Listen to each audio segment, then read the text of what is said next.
आज की कहानी का शीर्षक है ईर्ष्या। ईर्ष्या इंसान को इतना अंधा बना देता है कि उसे सामने वाले का निस्वार्थ प्यार भी उसे दिखाई नहीं देता। ऐसी ही एक कहानी है छोटे शहर के रहने वाले रघु की। रघु एक छोटे शहर का रहने वाला था। उसके माता पिता गुजर चुके थे। किसी दूर के मामा मामी ने उसे पाल पोस कर बड़ा किया था। उन्हीं लोगों के कारण रघु इंटर तक की पढ़ाई भी कर पाया था। मामी रघु को पसंद नहीं करती थी, इसलिए उसे हर वक्त ताने मारा करती थी। मामा जी के गुजर जाने के बाद मामी ने रघु को घर से निकाल दिया। रघु तो अनाथ था ही, कोई रिश्तेदार भी नहीं था। रघु अब दिन भर यहाँ वहाँ घूमता और काम की तलाश करता। एक दिन मामा के एक जान पहचान वाले ने रघु की नौकरी लगवा दी। वो दफ्तर में चपरासी की नौकरी करने लगा।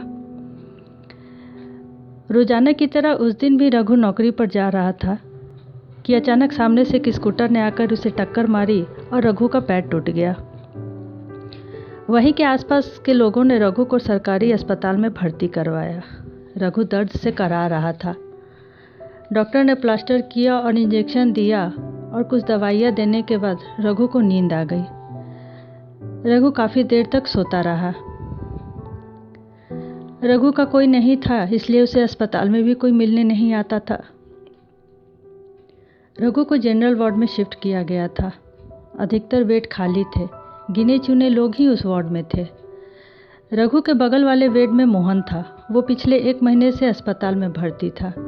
उसे क्या बीमारी थी ये रघु नहीं जानता था।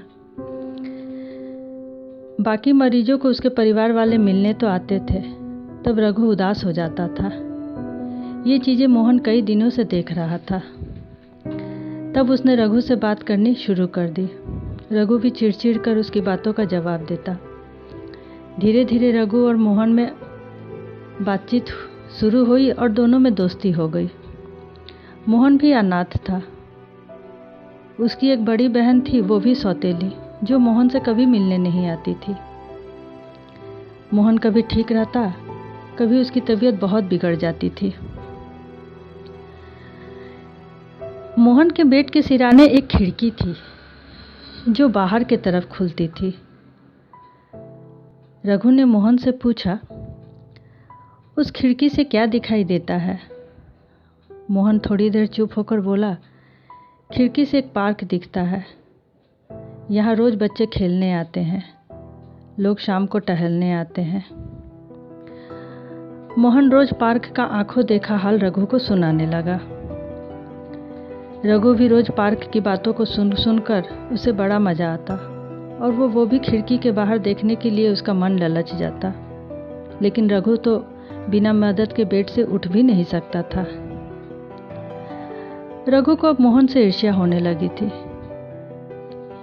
क्योंकि मोहन अपना काम स्वयं कर लेता था, बिना किसी मदद के खिड़की से बाहर देखने लगता था, घूम फिर आता था। ये चीज़ देखकर रघु को मोहन से ईर्ष्या होने लगी। रघु ने ईर्ष्या के कारण मोहन से बात करना बंद कर दिया। रघु उतना ही जवाब देता जितना मोहन पूछता। हाँ का जवाब हाँ और ना का जवाब ना। एक दिन मोहन की तबीयत बहुत बिगड़ गई। उसे सांस लेने में तकलीफ होने लगी।